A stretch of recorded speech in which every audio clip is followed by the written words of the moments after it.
Welcome to a Celtic State of Mind. I'm John Dykes, and this morning I'm delighted to be joined by Tony Haggerty and Declan McConville, where we will be talking about the departure of Neil Lennon. I'm going to come to yourself first of all, Tony. How are you this morning, having heard that news?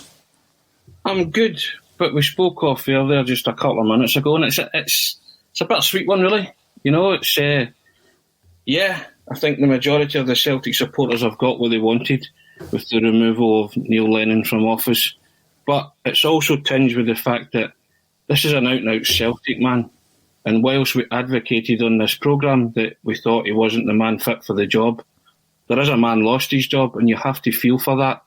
And he is, as I say, an out-and-out Celtic man. There's nobody more disappointed with the way this season has gone than Neil Lennon. Trust me, I know that. I've been fortunate enough to build a personal relationship with him, so he'll be hurting more than MD that it's turned out the way it has. But I think for the good of the club and for the start of the rebuild, and it had to happen because at various times we've shone a light on the deficiencies at the club from top to bottom this season, of which he was a part. And I think we've done it respectfully. We've never been disrespectful to him because we've always lauded his achievements. And we've always stated that, and I think that we have to put that on record. And we've always called out the kind of memes and stuff and people that have been disrespectful towards him, because he does, and he is, and he always will be a club legend. People can disagree with that, but he's won the treble as a player, he's won the treble as a manager, the only Celtic man to do so. And he helped win a treble and a quadruple treble. So I think you have to take your hat off to that. And whilst there might be a lot of happiness amongst a lot of Celtic households at the fact that he's gone, then I think you have to turn around and say, yeah, he did a great job. But in the season that mattered most to us all, we just all felt let down and hurt and angry. And I think that's why a lot of people have lashed out and been disrespectful, and where a lot of the vitriol come from. Time's a great healer. And I read a tweet last night saying he'll never be welcome back in Celtic Park. That's utter nonsense. It is nonsense, Tony. I'd like to think that any time he comes back in, he'll get a magnificent reception because he deserves it. He does deserve it. And I go back to it. We've only called it out this season because we've been hurt ourselves at the way it's turned out. And he was the manager, and at times we just thought he's not the right man for the job. No, you're right. That decision's been taken today, this morning, so we move on. You used the term bittersweet. There's no better way to describe this, Tony, because this isn't a faceless non-entity of Celtic Football Club. This is Neil Lennon, a man who we've grown over 2 decades to have an affection for, both as a player and as a manager.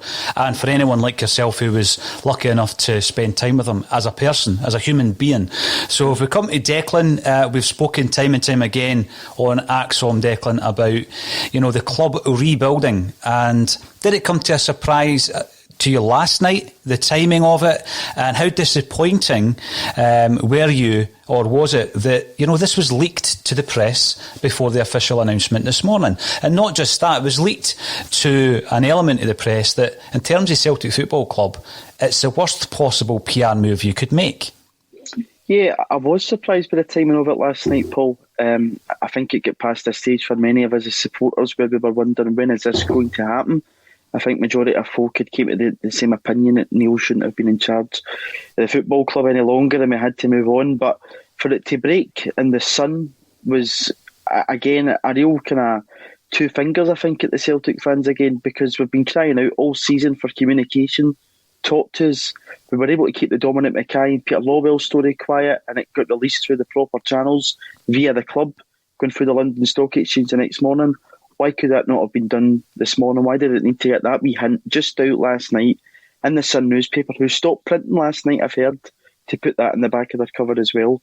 So it went in there, and again, why? I would love to know why. Why can't it just be communicated to in the proper channels, via the club channels? But what Tony said there, I would echo. As a 21-year-old, Neil Lennon's always been a part and around of the club as I've grown up. He's gave me a lot of happy days as a Celtic fan, which has been matched obviously this season with some real poor days. But I've got a respect for Neil Lennon as what he's achieved at Celtic Football Club, and I won't rewrite history. And on a personal level, any times I've met him or spoke to him, he's always been, as Tony says, a very decent, genuine guy. So I won't rewrite history, and I'll thank him for his service at Celtic. But it's time to move on and put the pieces in place to start again and rebuild. We will talk about the rebuild, because I obviously have some real concerns about the timing.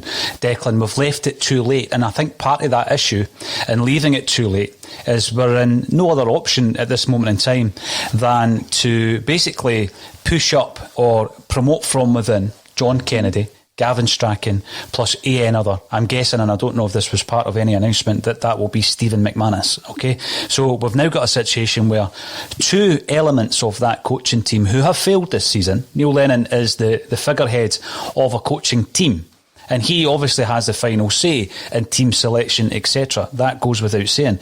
But as we were talking about yesterday, other elements of your coaching team, Tony, if you go back to Jock Stein's time, his coaching side was pivotal to the success of Celtic Football Club. Sean Fallon, Neely Mockin. You come right forward to Billy McNeil, first time round, John Clark. Even the physiotherapist was a massive part of Celtic's success. Brian Scott, everybody knew who he was. You then move into Brendan Rodgers' territory, and his backroom team were pivotal to the success of Celtic. It wasn't just one man.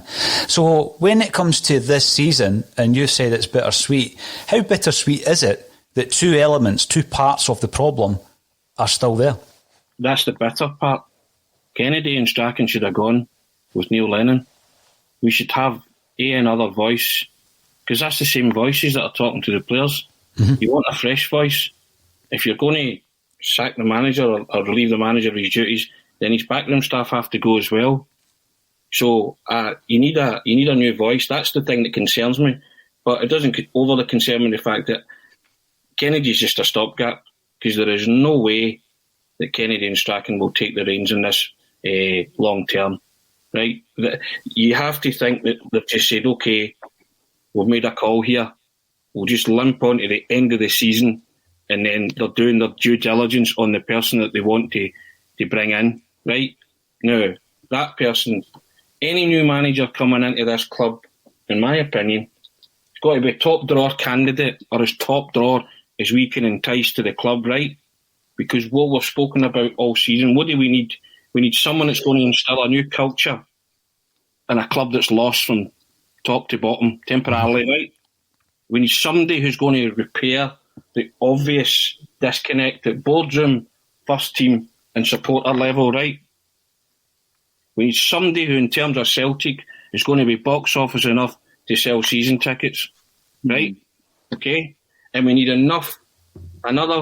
we need a manager with enough pedigree and standing who can attract decent players, right? But he can also get a tune out of the ones that are going to remain from the fallout from this season. Yeah. And somebody who can also improve what he has at his disposal and work with the talented youth that we clearly have coming through the ranks, right? So, right, and we need somebody who's got enough ambition, not just domestically, but in Europe, right? And if you throw a bit of resource at that, you will find that man. Now, you throw a bit of resource at that, like you did with Rodgers, you'll get a Rafa type, a Ralph Rangnick, an Eddie Howe, or a Roberto Martinez and Sean Maloney, right? If you do it on the cheap, then it's a Steve Clark or a Jack Ross, right? That's just the way it's going to break down, right? Mm-hmm. We've already said that Lenny would never be part of the rebuild. That's happened. So the rebuild starts now.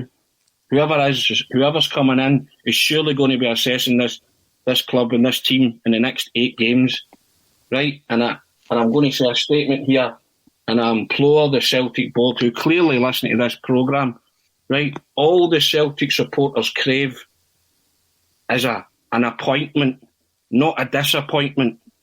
That's what I'd say to the Celtic board. All the Celtic supporters crave is an appointment, not a disappointment. And there you have it. Absolutely, 100% agree with that. What I would add to the scale, the managerial scale that you described there, Tony, on the bottom end of that scale, I feel John Kennedy is also being considered. So if you're thinking Jack Ross, Stevie Clarke, and by the way, that's no disrespect to these managers. Jack Ross, I've spoken highly of. Steve Clarke, the same. But I think John Kennedy will be in that mix. And then at the top end, some of the names you've mentioned there are mouth-watering. Now, we know through rumblings, and we were having a podcast on Thursday, which will still go ahead as far as I know, in relation, Declan, to the Celtic fans becoming organised and creating a movement in relation to making their voices known to the Celtic board, and potentially that would involve the renewal or not of season tickets. Now, that kind of information, that's never been under wraps, but it's not been shouted from the rooftops yet, and we're going to cover it tomorrow on the podcast. We've got some special guests who are going to come in and explain exactly what they plan to do. You know all about, although it was before your time, Declan, I know you are actually someone who's interested in the history of the club. You're a student of Celtic history. You know all about the street movements of the 1990s. It would be completely different from that, but with the same mindset, the same state of mind. Do you think the club were taking any notice of things like the protests, things like the fallout from the numerous disappointments we've had this season on social media and the like? Because that has replaced, fanzines that were out back in the day, where fans were able to display their anger and disgust at the way Celtic were being run and what was happening on the park. And of course, the alternative media aspect of that, Declan, like podcasts. Do you think, like Tony says, the board were aware that there was something in the mix, and they knew that if the change didn't happen before season ticket renewal date, that in itself was going to be a disaster? I don't know, because last week we were faced with a statement from Ian Bankyard, who kind of went about it and said, right, okay, we're taking a wee bit of notice here. We can see that you're all commenting on Twitter, saying stuff. Podcasts aren't happy. Fanzines that are still running aren't happy. So whether they did nip in there and just have a wee feel for what the feeling was amongst Celtic fans, I don't know. But going on last week's statement, Paul, I'm still a bit left, confused, because we heard Neil Lennon and Sunday evening talking about a rebuild. Last week we heard Ian Bankier saying the review was still ongoing. So I don't really get what's changed so quickly from two perspectives. We've got the manager saying about rebuilds on Sunday evening in Dingwall, and as I say, last week we had Ian Bankier faces with a statement in which he said that the review was still ongoing. So I don't know if they actually have tapped in. I don't know if this has just come out the blue, whether Ross County was the end for one of the parties. But I think if any sensible person had looked at any source of Celtic fan media, they would have seen a support that weren't happy and wanted change imminently. And I think, as Tony says, you need to get it spot on in the summer with a new manager. If you don't, you do face the possibility of people still not renewing season tickets with the way they've been treated this season, as well matched with a COVID situation that has forced people to lose their jobs and don't have the money to do so. If it again is going to be virtually, we don't know. So there's a lot of questions about the future. The club need to get it right going forward from now on, and this is hopefully the start of that. The club need to get it right, Declan. You're spot on. Maravchik25 is coming in via the YouTube channel. Welcome to the show. Now, Maravchik agrees with what Tony was saying yesterday. We probably have identified new management team, but they are already committed to the Euros. Obviously, Tony, you're being followed on social media as well as appearing on Axom. Damien for now to commence clear out and recommence professionalism. Now, I take it he means Damien Duff, who obviously has been at the club, knows the club and left because of family, personal reasons. Now, this is an interesting point though, because I was looking, obviously, this morning at the dates. Let's have a look at the timeline. Now, the Euros start on the 11th of June, 2021, and they finish on the 11th of July, so 1 month tournament. The first qualifying round that Celtic will play should they finish second, and I'm still confident that will happen. So the first qualifying round that we will play will be 9 days after the Euros finish. So the point here, we probably have identified new management team. I'm going to ask yourself first and foremost, Tony, do you think that this Celtic board have identified the team, have had discussions with that team, and perhaps they are one of the two front runners? Because at the moment, John Kennedy is a favourite for the job, according to the bookies. Then Stevie Clarke is the second favourite, followed by Roberto Martinez. Now, I will remember and remind everybody of the sniggers and the scoffing and the criticism that I took for actually suggesting Martinez back in October. But we are now in a situation where you need that stature, that pedigree to come in now, Tony. But the catch-22 of that is, you know, they're going to have 9 days to prepare the team for the first game of the season, should it be a management team at the Euros. Yeah, that's your dilemma now, isn't it? But you'd like to think, as I said, that they are doing their due diligence, and if the next management team are working at the Euros, then so be it, right? It doesn't take long, but usually the first qualifying round is a doable one, right? You know, it throws up a Lincoln Red Imps first leg kind of result every now and again, but they got through it, you know, so I think they're capable enough of getting through it. If they do, the new management team only have 9 days, and it is, as you say, a Steve Clarke or a Roberto Martinez, Sean Maloney kind of double act. I think that's the calibre you're aiming at. I've spoken before about Clarke. He knows how to set up a team, and I think he won 4 out of 8 when Kilmarnock played Rangers, you know, so I don't think that would faze him in any shape or form. I just think that Steve Clarke's possibly a harder sell to the Celtic supporters than Roberto Martinez, Sean Maloney, who have been working with world-class footballers and could tell you some Belgian world-class footballers that they could possibly bring to the club. Mm-hmm. I think if you go to managerial candidates like that, you're opening up a wider range of possibilities. And Celtic really have to start thinking like that. Because domestic success is fine, but the supporters also crave to make an impression in Europe, and they look over the road at the impression that Gerrard's made in Europe. Mm-hmm. And regardless of what you think, they've done well. People say they've not played empty. They've played who they've been drawn against, you know, and they've reached the latter stages the past couple of seasons, you know, having come through all the qualifiers. So you have to tip your hat. And you have to also look and say, it can be done. Mm-hmm. The right management team and coaching team, you know, in situ, these things can be achieved. So it's up to Celtic now to go out and recruit that management team that will guarantee success both at home and abroad. Yeah. Because that's what the fans want. They definitely want that.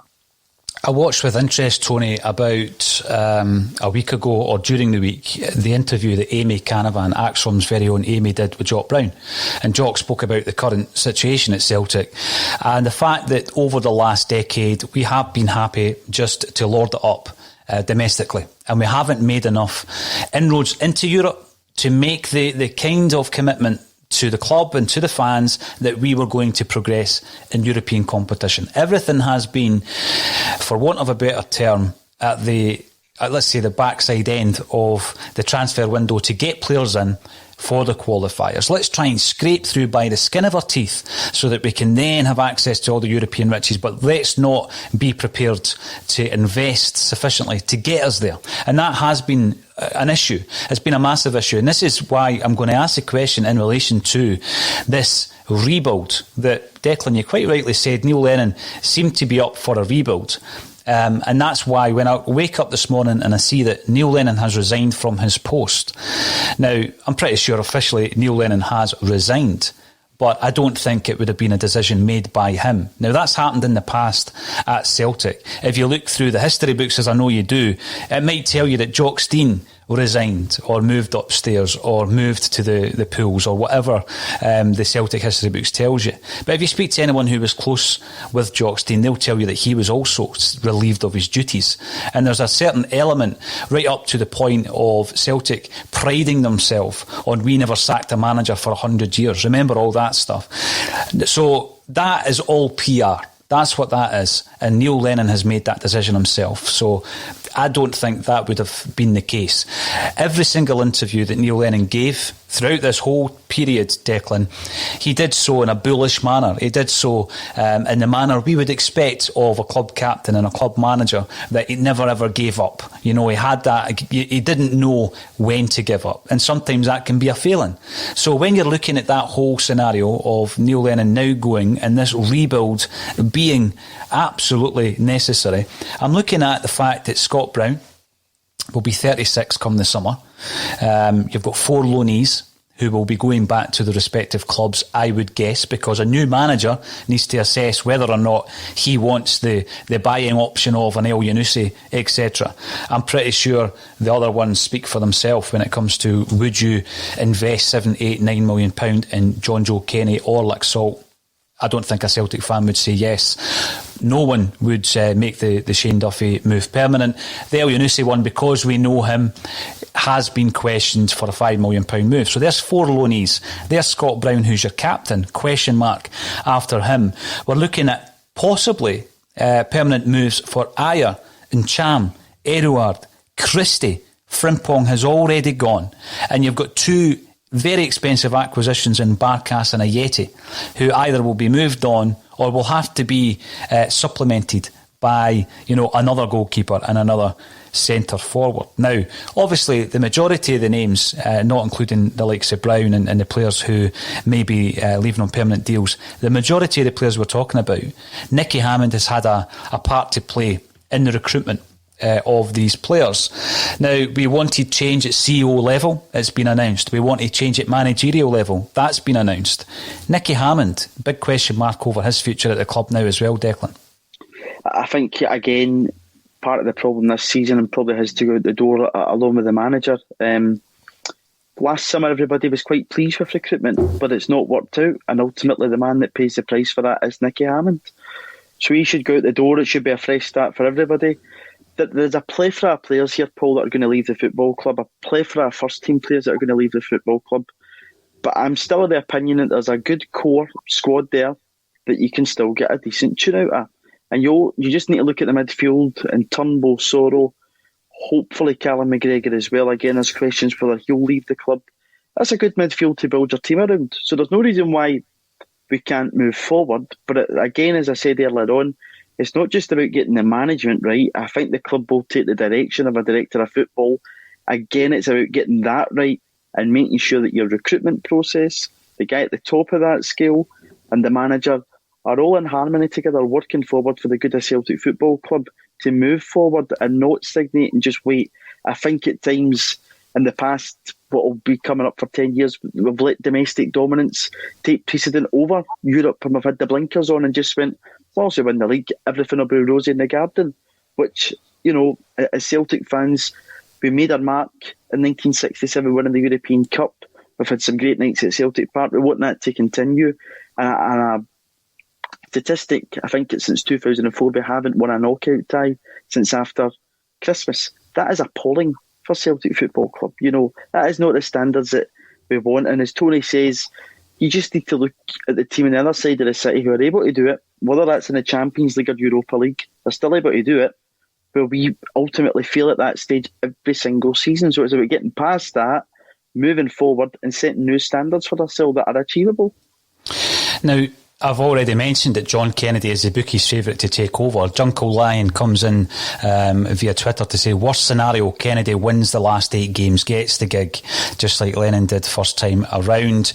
I remember that period so well, whereby Lenny did make that galvanising impression that you would expect from him, which he did, by the way, second time round when he came in on an interim basis.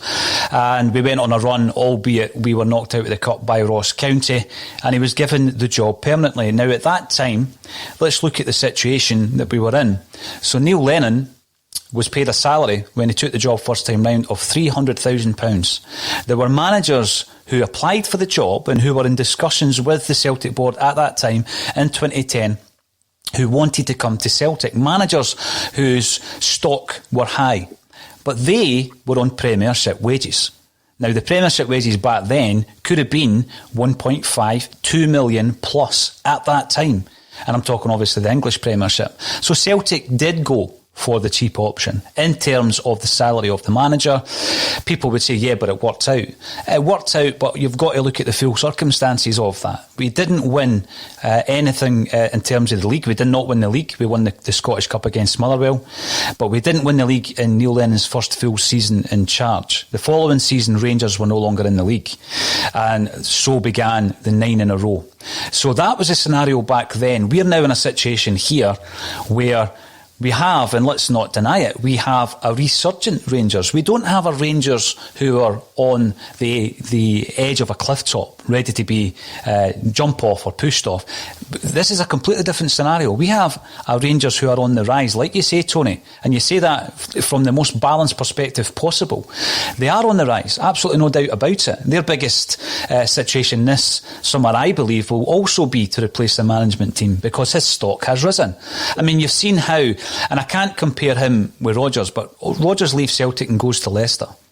Now, I don't think Steven Gerrard's going to go to the same level down in England, but because of his European performances, there will be clubs in the Premiership looking at him. But they, as a club, in a completely different situation from the Rangers we were looking at in 2010. So I don't think we can afford to get away with a similar type of appointment. And if Kennedy comes in and wins his Celtic's last 8 games, brilliant.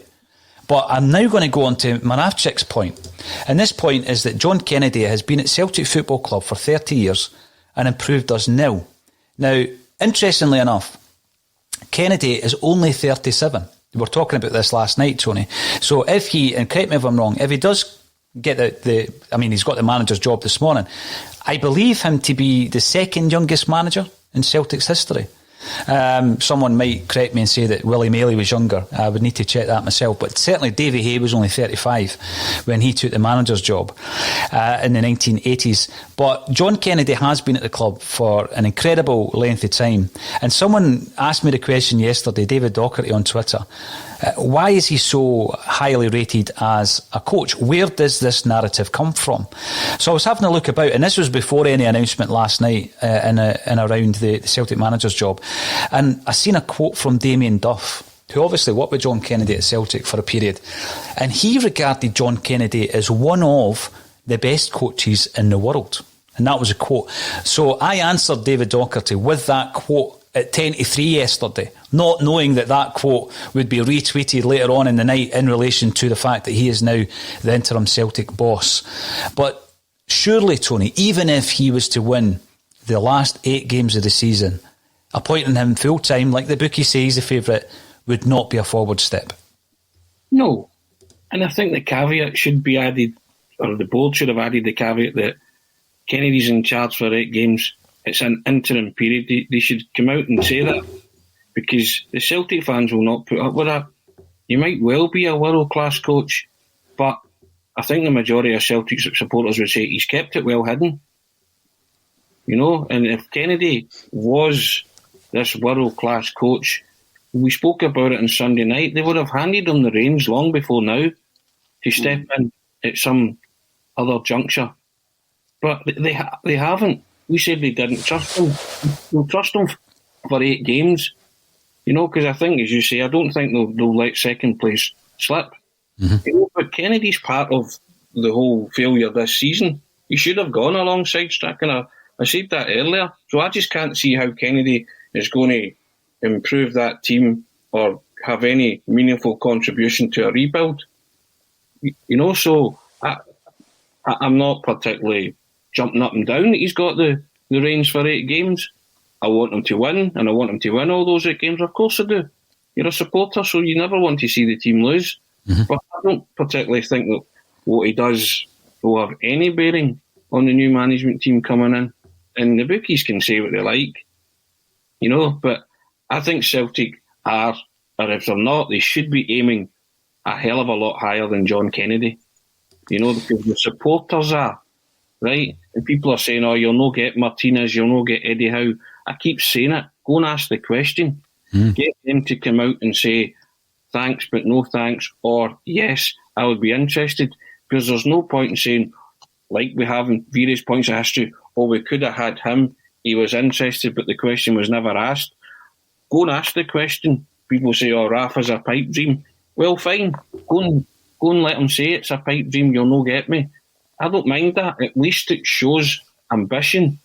The supporters' ambition is up there. The recruitment for a new manager should also be up there.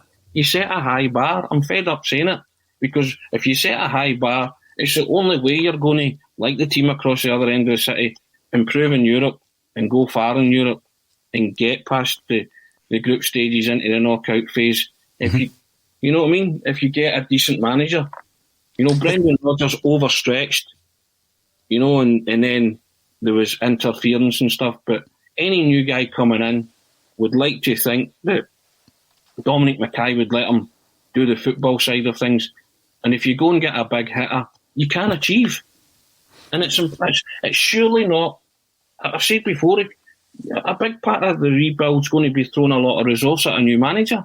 Because the rest will follow. If you get the right man, he'll bring absolutely. the right players. He'll know what to do with a youth system. He'll work with what you've got. He'll improve what you've got. So why set a low bar? No, you're spot on. Goes high. You've been saying it for weeks, Tony. And Brian McLean comes in with a point. Welcome to the show, Brian. You're commenting on Twitter. Martinez, ? Manager will be downsizing now with the lack of CL money and the fall in season ticket money. Now, this is an excellent point, Brian, because we are in a situation where the club have to take a calculated risk. They really do have to take a calculated risk here, Tony. If you go for John Kennedy on a permanent basis, will he enthuse the Celtic fans sufficiently to get anywhere near the 57,000 season tickets sold that have been sold this season? 100% no chance. Now, the flip side of that is you can't just go for status and profile, because I think Celtic have been shot in the foot previously for going for status and profile. And I'm going to use the example again of when Martin O'Neill came in. He was the result of Celtic having gone for that status and profile with a dream team management setup that was John Barnes and Kenny Dalglish, which was an absolute disaster. Now, you look at the situation that Martin O'Neill faced when he came in, Tony, and it goes back to what you said in relation to making the players that are already there not only play at their best, but improve. So you're looking at players there who have not been at their best this season. We can't write off a whole raft of the squad because they're going to be there next season. You're then going to look at the recruitment aspect of it. And the recruitment has not been good enough. And this is why you can't have another lackey. You cannot have someone else who will be prepared to come in and take the players that someone else is identifying and recruiting and trying to get them a tune out of them. Because when you're looking at someone like Neil Lennon, he knew that this was going to be the case. Brendan Rodgers didn't stand for it, Tony. You're absolutely right. And that was a massive part in the eventual departure of that man from the club. But Celtic can't continue like that. You can't have a Nicky Hammond or a Peter Lowell having so much influence in the personnel that the manager is going to have at his disposal. Now, in order for that to be the case, that means you can't go to the lower end of the scale that you mentioned earlier. You can't go to a John Kennedy. You've got to go to the higher level. But then that's a calculated risk, because eventually one of these names that comes in, if it is indeed one of these names, will want to push the envelope, and the club have to be prepared for that. So when you're looking to this rebuild, Declan, it's the biggest rebuild certainly in your lifetime. I've named some of the players that won't be around, some of the players that will have to be replaced. We're starting the season, as we look at it right now, with one recognised left back in Greg Taylor, one recognised right back in Anthony Ralston. Yes, we can play Ayer at right back. We have a long-term injury at centre-half in Chris Julien, which means we've only really got two recognised natural, and I say natural in the case of Ayer, centre-halves in Chris Ayer and Stephen Welsh. So you're looking at that situation. You then look at the goalie behind them. Who's your number one? How many of the three will be here next season? The rebuild is huge, and I think the manager that comes in, their pedigree has to be huge as well. I think it does, and obviously we've added Liam Shaw very early on, so I wonder who signed him, whether that was Neil Lennon as a partner shot, whether it was Peter Lowell, whether it was Nicky Hammond. the key thing I think we need to remember here is there is big assets in there that will bring in money. And that is something that we need to see as a positive, because there's players that will leave the club that we will get a decent price for. Again, no, the market at this point in time isn't great. Probably we won't get inflated prices that we would have. But if guys, as we've said, your Edwards and Chams, Christie's, I hope Ayer doesn't go, all go out the door, there will be money there to spend. But you need to get the management right to trust them with that money. Because we've spent last season, we heard Peter Lawwell say it countless times, £5 million in a striker, £5 million in a goalkeeper, two guys that don't even get in the first team at times, a guy that, but we get told we were going to get runs out of these guys and it's not worked out. So whether we can still get tunes out of those guys, and then it's not just even about the money, it's about the recruitment. And that's about getting a guy in that knows the market well, can attract big names and get them at the right price. We don't want to be overspending, we want to do it right. But internally, we've got guys like Scott Robertson and Ewan Henderson that might just be given a chance under a new setup as well, because at this point in time, that there's no problem of looking within and giving guys a chance, especially in these last 8 games. But moving forward, director of football, manager, recruitment, all have to be spot on, because you say, Paul, it's the biggest rebuild in my lifetime and a long, long time for Celtic, and it needs to be bang on the money, because if it's not, fans aren't going to accept it. No, they're not. Now, Mark, welcome back to the show. You're a regular contributor and you're joining us on YouTube. We can attract an elite manager, but the board have to act differently to the last days of Brendan Rodgers. How pivotal is that last comment there, Tony, when you consider that the CEO, who quite clearly clashed with Brendan Rodgers time and time again, is not going to be there? So if we were to bring in that level of manager, we will be looking at a completely different dynamic. We've spoken about it before, right?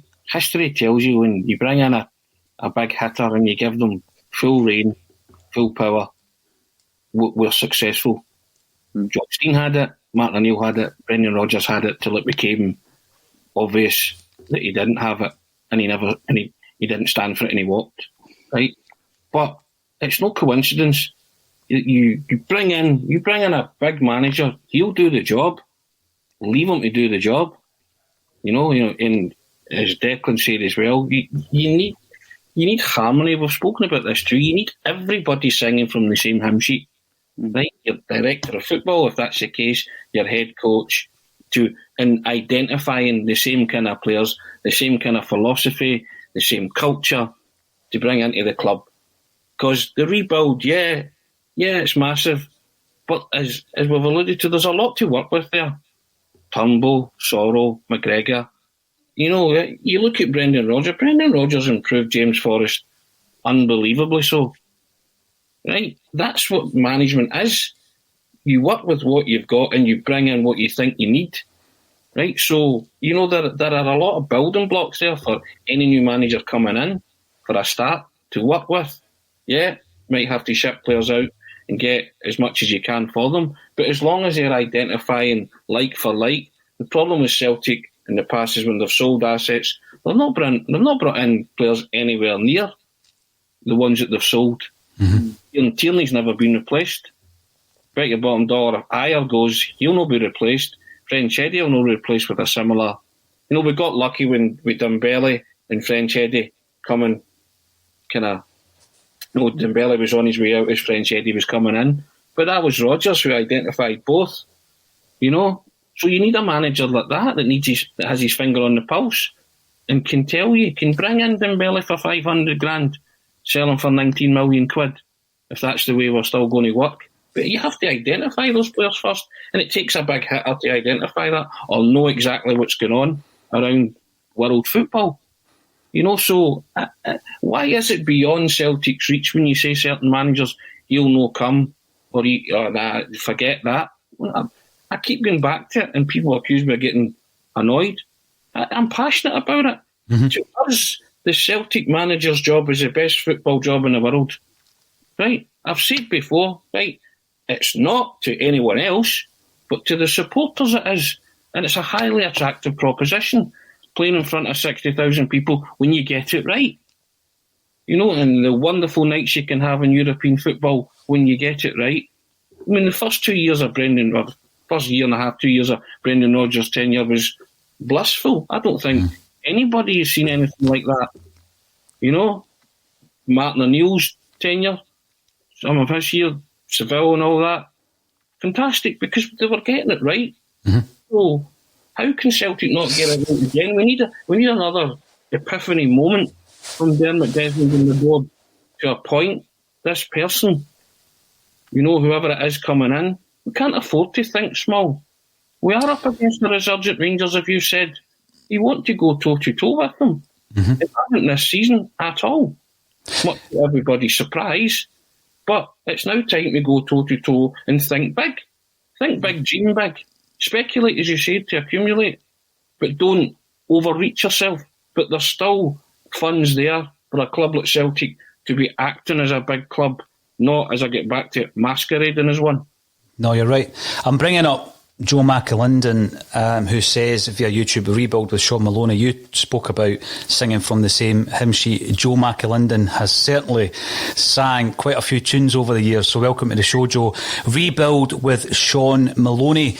There's a lot of positivity around Sean Maloney, but let's have a look at some of the comments coming in, where you get Jim Hannaway coming in on YouTube. I think Maloney will get offered the job with John Kennedy on his backroom staff. He will take it on those terms. Now, I think this all ties in with the fact that a director of football is in the mix, and Ross Miller comes in to say no appointments should be made until the director of football comes in. Now, I find it interesting because let's look at how that's going to change the structure. So it's not a Nicky Hammond, it's not a head of recruitment, it's a director of football operations. Some would say that Peter Lawwell was a pseudo director of football at times at Celtic, so that situation is going to change because we're bringing in a brand new CEO, and when the departing CEO was appointed 17 plus years ago, he was said to be dealing with all non-football matters, but over the period of 17 plus years, I think that he interfered in various football matters that created issues. So let's look at the structure. You're going to have Dominic Mackay as the CEO, potentially a director of football. We've all seen the names that have been touted. Now, if that's the case, Declan, and I'll come to you on the Sean Maloney chat, because we've already mentioned Martinez Maloney. How does that change the dynamic? Because then you need less of a manager in place and more of a coach. The director of football is not the manager, of course he's not, but he takes a lot of the managerial responsibility to allow the head coach to deal with the football side of it. Who was Celtic's first ever head coach? It was Wim Jansen. Wim Jansen was Celtic's first head coach. Prior to that, it was always a manager. So we're going to change the whole structure here. And if we bring in a director of football, does that then open the door to a completely different approach in terms of who takes over the football side of it? Declan? I think it depends on your character of director of football. The names kind of branded about have been quite high profile coaches in the game that have been branded about. So if you did go for that kind of option of a younger guy coming in as a head coach, you'd need to go for, I would say, a kind of an older figurehead to come in there to oversee the operation. But I think we would all prefer a guy as a director of football that's got a decent enough authority in the game, good enough knowledge of the game that can come in there, can work the market well, can be that other person for your head coach, manager to talk to. But for me, I think we need to get the manager right and not go for a younger option as a head coach. Sean, he's not proved it yet as a manager himself. A very good assistant coach to Roberto Martinez, but not as a standalone himself. Obviously, if somebody was working above him, that may change. But I think it might be too big a risk to go for something like that. So I would stick for one of the bigger names, the kind of elite managers that we've been speaking about that would probably be more of a fit for the club for me. One thing, Tony, you spoke about earlier in relation to the type of man that comes in who will be able to identify some of the better talents that we have enjoyed over the years, and the names you mentioned there, Dembele and Edouard, and how great it would have been to see them form a partnership over a period of time for a full season. I mean, that would have been a dream. There is also going to be a shrinking transfer market post-Brexit as well, and we're going to have to bring that into consideration. Would we have been able to get the relevant permits and the work documentation for the likes of an Edouard coming from PSG, post-Brexit? Probably not. And then we have, I'm not sure how to pronounce your name, so I apologise. Keep it real, guys. If any manager has a good Euros, they won't come near Scotland. Now, I get what you're saying, absolutely do get what you're saying, and we're talking about Martinez here, who is in charge of the number one nation in the world, but some managers have definitely got an ambition to return to club football. I mean, you've heard a lot of the managers who manage at that level, international level. I'm not going to say it's a part-time job, but club football is definitely a 24/7, day-to-day operation. And some managers want to return to that. The question would then follow, I'm sure, why Celtic? Why not go to the Premiership? Well, again, they're maybe looking at the progression of, let's say, Brendan Rodgers from Celtic back to the English Premiership. They may also, and Kevin Graham brought this up at the beginning of this week, see the Celtic job as the kind of challenge that they want. They know the potential that we have. They know that if they get it right, like Tony says, and if we get the harmony right, Tony, the harmony between the Holy Trinity, the harmony between the management, the board and the fans, then Celtic can be unstoppable. Well, say it's Martinez, right? Right, Martinez has already managed in England, so he's ticked that box, right? So you're offering him something new. You're offering him a fresh challenge. He's played in Scotland as well. Don't forget, so he kind of knows the setup. And he's also got Sean Maloney as his right-hand man for the Celtic thing. Now, Sean Maloney would be probably shivering in his ear. Get yourself up here. This is a challenge and a half. I've said before, Celtic's a dream for any manager. It's a manager's club. You can achieve so much and you will be lauded for it. And the challenge for any manager coming in now is to make Celtic a noise in Europe again. Now, as you say, international management is part-time management. Yep, they're working with some fantastic world-class footballers, but they miss that day-to-day grind. And there's no better places to go on a day-to-day basis than Celtic Park. I'll be convinced. Someone will need to convince me otherwise. But when it's harmonious and when it's done properly, there are fewer better places in world football to go about your daily business. I'm convinced of that. Now, I think it's a challenge that somebody like Martinez, with Maloney by his side, would relish. People say, why would he leave Belgium? Why not? The challenge is to make Celtic better again where it matters, where their name and their history was made on the European stage. And see any manager worth their salt and who's confident in their own ability, they would fancy that. I think they would fancy that. And that's why Celtic have to dream big and be big and act big. Because if you're going to sell the supporters short, like you did this season with the 10, then they will walk away. They really just... Celtic supporters face a real dilemma this summer. Do they renew? To renew or not to renew? That is the question. Right? Now, it's up to the board to turn around and give them something, hope, ambition for the future. And say, this is our new management team. This is where we want to be. And somebody put in a comment saying that Celtic don't need to match Rangers, it's the other way around. Yeah, well, I was making the point that there is now a challenge from Rangers. So you have to match that and be better than Rangers in order to win the title and in order to advance your own ambitions on the European stage. So there's a gauntlet being thrown down, so you have to rise to that. Mm-hmm. So you cannot lowball it. I'm fed up saying it, and you know my thoughts on it. You have to go as high as you possibly can. And at this moment in time, to me, going as high as you possibly can is Roberto Martinez and Sean Maloney, Ralph Rangnick, Eddie Howe. Probably the Rafa boats maybe sailed. But again, we should be asking these people the question. I get back to it. Mm-hmm. the big thing, I mean, just as we've seen this morning, you come in and there's a massive announcement, you see it's on a ticker tape all day long, on a loop. We will be seeing far more announcements like that down south. And what that brings to my mind is that some of the managers you've mentioned will be in the frame for other jobs.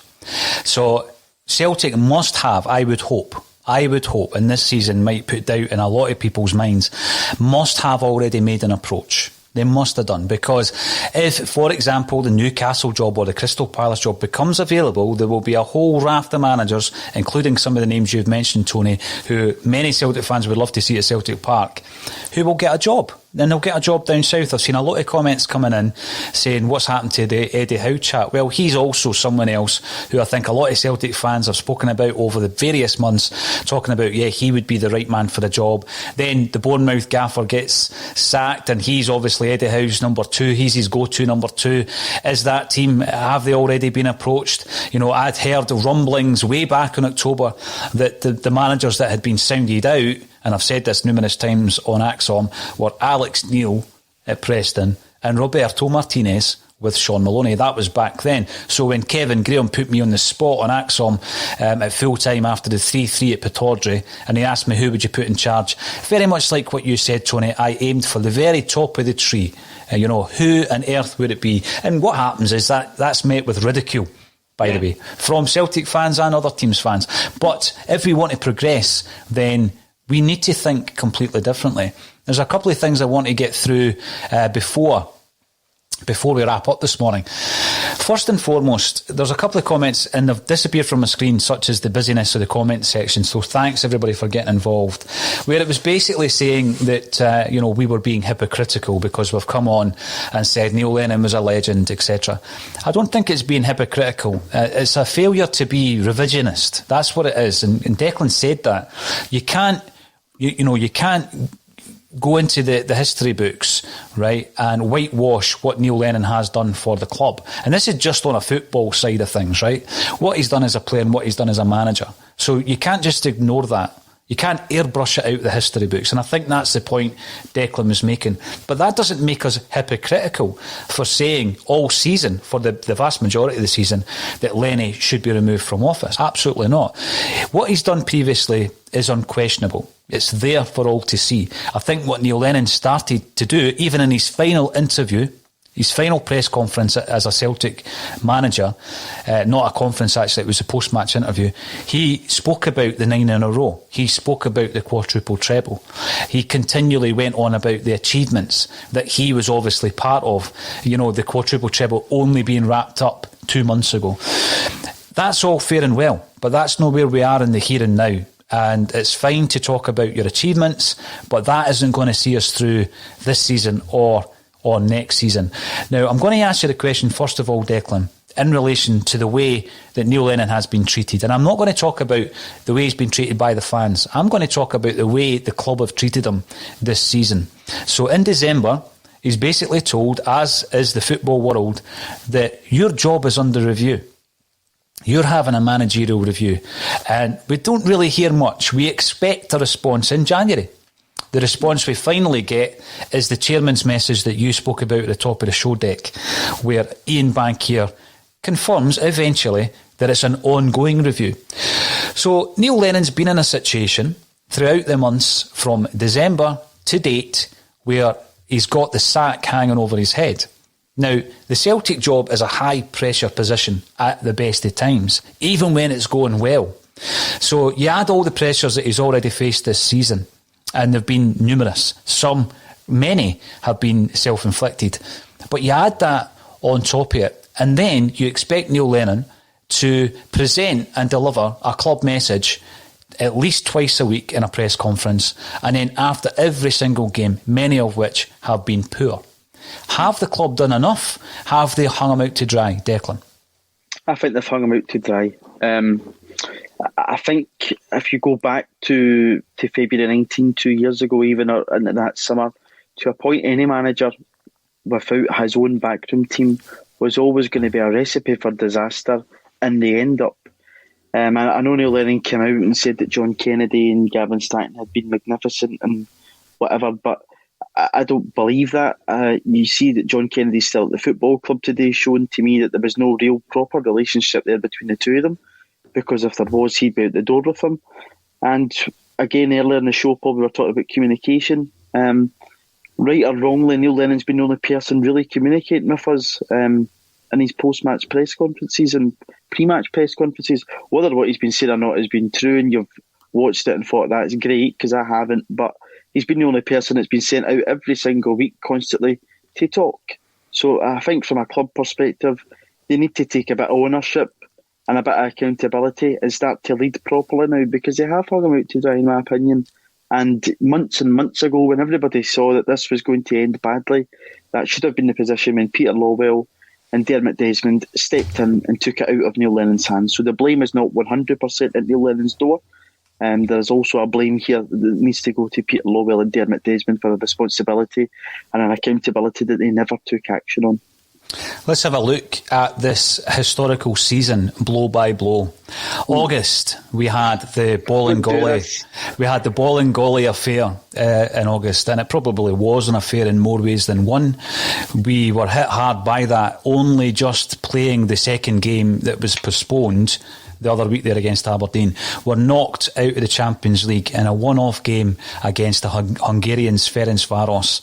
We played one up front, and it wasn't a striker, it was Ryan Christie. It was a one-off match at home. We probably couldn't have asked for an easier draw, and I'm not saying it was easy because they beat us. We started with no striker. Neil Lennon followed that game up by calling out players who didn't want to be at the club. He then followed that game up by picking the exact same lineup that in the following week's game in the league. From September through to February, 5 months, there were no wins against the top 6 sides. Moving into October, Rangers beat us 2-0 and we fail to hit a shot on target in that game, which was despicable. Aberdeen 3, Celtic 3 was my tipping point. At half-time, I said Neil Lennon has 45 minutes to save his job. That was in October. We couldn't see the match out even though we went 3-2 up. We move into November. 2 defeats against Sparta Prague, both 4-1. The game at home, let's not forget, was against a second string Sparta Prague who had been decimated by COVID, and he should never have survived the first game, never mind the second game, but follow that up by being knocked out of the Cup. Our domestic Cup record ended at home against Ross County 2-0, which sparked angry protests after the game. Moving into December, Neil Lennon still in position. Celtic won, St Johnstone won. We're whimpering from one draw to the next. And by the way, in that game, you remember, we scored a very late, quite fortuitous equaliser. We then go into the Scottish Cup final that's been played from last season. We draw with a championship side 3-3 and win on penalties, and we're constantly told, but we've won a quadruple treble.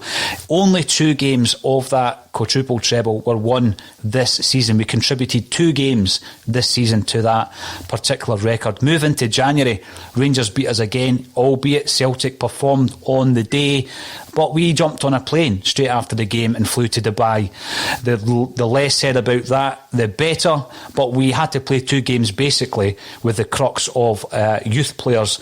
And by the way, well done, we got a couple of draws, but it was against Hibs and Livingston, and we followed up the Livingston game with another draw at Almond Vale.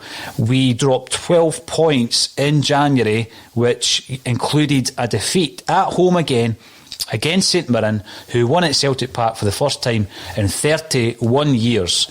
And the final blow was against Ross County the other night. Now that is an embarrassment from month to month. There are so many points that you could point to and say, that was the moment. That was the moment.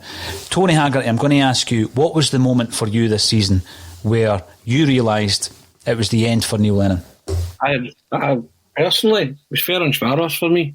I was just sick of losing to teams like Ferencváros, Cluj, and Athens in the Champions League and throwing it away and blowing the chance to accelerate further away from your rivals by gaining the riches, the embarrassment of riches that you get by getting into that competition and the prestige and the honour of actually being there. Ferencváros, I just shook my head and I said, look, this ain't going to work. And you've catalogued that there, right? Everything you've catalogued, and people are coming on or bringing in this channel and saying, these are too negative. We're too negative. Give me one positive that you mentioned there. None. Not one, right? Went through the whole season, more or less. You know, a season of unmitigated disaster, right? From start to finish. We started more or less off the field with the ball and golly incident. Somebody tell me something that we could have been positive about this season. I'll gladly accept it and hear it and talk about it. The Adidas kits. Yeah, and I tell you what, we spoke off there one of the days. Who sanctioned not for second best? That's, no. You may as well pin that up in the Ibrox dressing room and say, this is what they think of us. Because it gave them fuel all season. I bet it did. Celtic lauded this sponsorship deal, not for second best. You kidding me on? Don't be saying anything. Just accept the deal that you've got with a worldwide, manufacturer, famous world, and you come out with a slogan like that. Somebody should have said no. Scrap that, bin that, because you wait to the end of the season, you'll be all sorts of Adidas memes and stuff like that, and just things like that tell you that they were content with domestic dominance. Small-mindedness. They signed a contract with a multi-million pound, manufacturer, a household name, worldwide brand, and all they could think about was a domestic slogan. We dig at your rivals over the other side of the city. So I'm talking about think big. Mm-hmm. The big thing that was you signed a deal with Adidas. Wasn't about Rangers.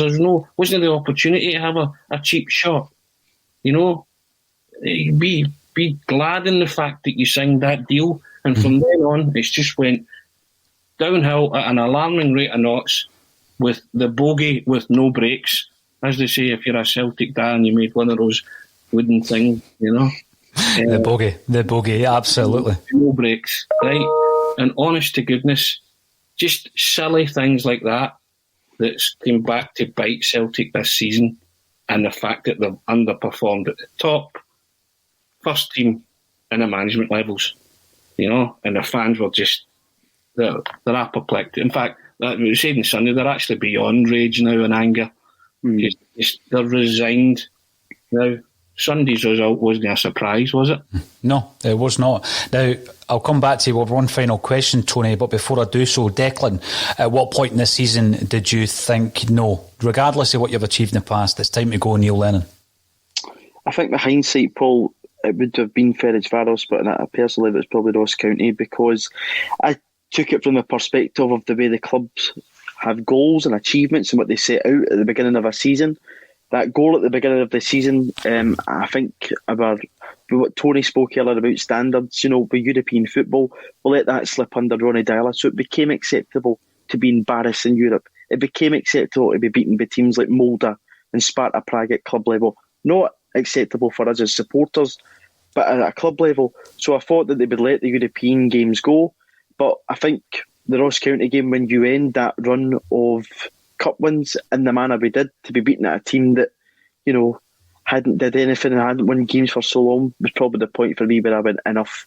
This has to change now. But I think Ferencvaros in hindsight was the point where it probably should have changed, because after the Cluj game, if you remember, there was a lot of animosity around the club until we went to Ibrox, and everybody then got back on board, whereas that never happened after Ferencvaros. It just went downhill from there onwards.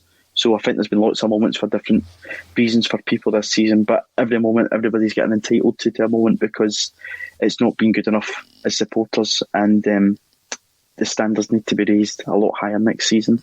They certainly do. One final question from both of the excellent contributors this morning. Anthony Haggerty, who would you put in charge of Celtic for next season?